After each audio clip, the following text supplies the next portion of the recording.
Have you ever felt like your thoughts sometimes take control of you? Like they pull you in directions you don't even want to go?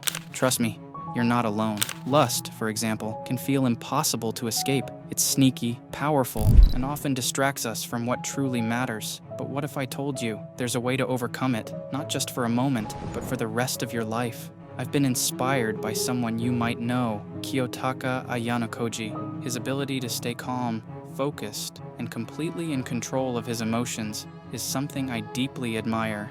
He once said, "True strength is not about dominating others, it's about controlling yourself."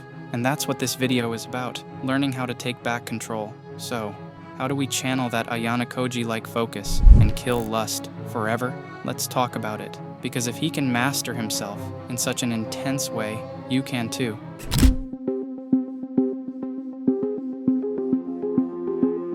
Now, before we dive into the nitty-gritty details, there's one thing we need to address first: understanding the root of lust. Lust is a powerful emotion, and like any strong emotion, it comes from somewhere. If you've ever watched Classroom of the Elite, you'll notice that Ayanokoji never lets his emotions drive his actions. He dissects situations with cold precision, understanding the root cause of a problem before acting. Lust is no different. To overcome it, you need to understand why it's there. Lust often stems from a desire for instant gratification, an escape, or even a lack of self-worth. It thrives on triggers, whether it's something you see, hear, or imagine. Ayanokoji's ability to observe and understand without reacting teaches us an important lesson. If you can recognize what triggers your lust, you can start to dismantle its power over you. I remember reading this in a book called Man's Search for Meaning by Viktor Frankl. The idea of choice in every situation is central. Frankl writes, "Between stimulus and response,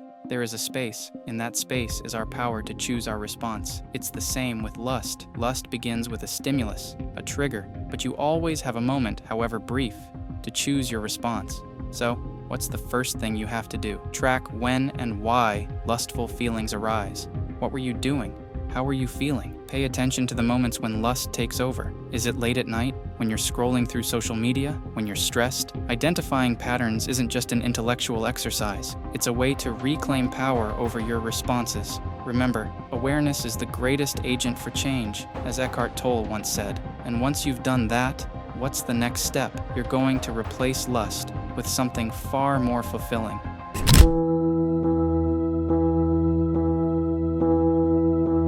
Lust feeds on empty desires, but purpose fills that void. If you look at Ayanokoji, he is driven by calculated goals, not fleeting emotions. Now, we don't have to be as cold and analytical as him, but we can learn the value of channeling our energy into something meaningful. So, ask yourself, what are you passionate about? What brings you joy or fulfillment? Lust starts to lose its grip when your mind is focused on building something greater, whether that's your career, relationships, or personal growth. If you've read Atomic Habits by James Clear, you'll know that creating better habits starts with small, intentional changes. Here's an idea. Replace the time you'd normally spend feeding lustful thoughts with something productive.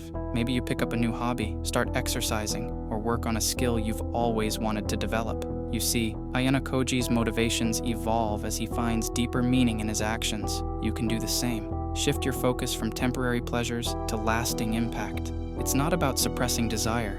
It's about transforming it into something that aligns with your goals. But now you might be wondering, what happens when temptation hits hard? For that, you need to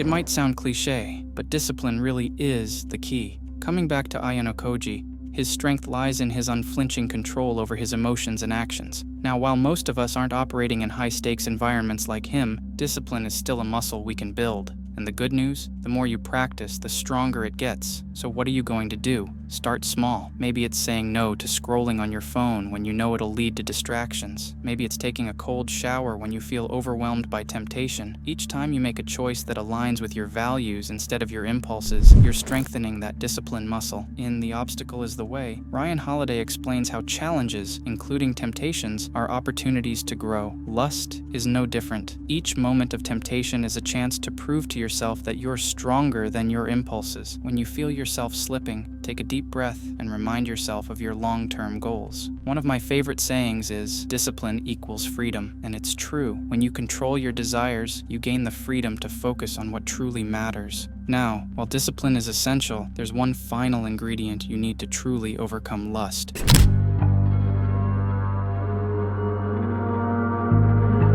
Your thoughts shape your reality. If you constantly tell yourself that lust is unbeatable, you'll believe it. But what happens when you shift your mindset? Suddenly, breaking free becomes possible. Ayanokoji isn't just disciplined, he's strategic. He controls his narrative and chooses how to perceive challenges. You can do the same. By rewiring your thought patterns, you'll regain control. Here's how. 1. Practice mindfulness. When a lustful thought pops into your mind, don't fight it. Acknowledge it, then let it pass. Meditation can help with this. Apps like Headspace or Calm guide you through observing your thoughts without judgment. 2. Use visualization. Picture the person you want to become. Someone who's not controlled by lust, but channels their energy into meaningful pursuits. Then, act as if you're already that person. Psychologists call this the as-if principle, and trust me, it works like magic. But here's the truth. One of the biggest mistakes people make in overcoming lust, or any challenge, is expecting immediate results. Real change takes time, and this is where patience becomes your greatest ally.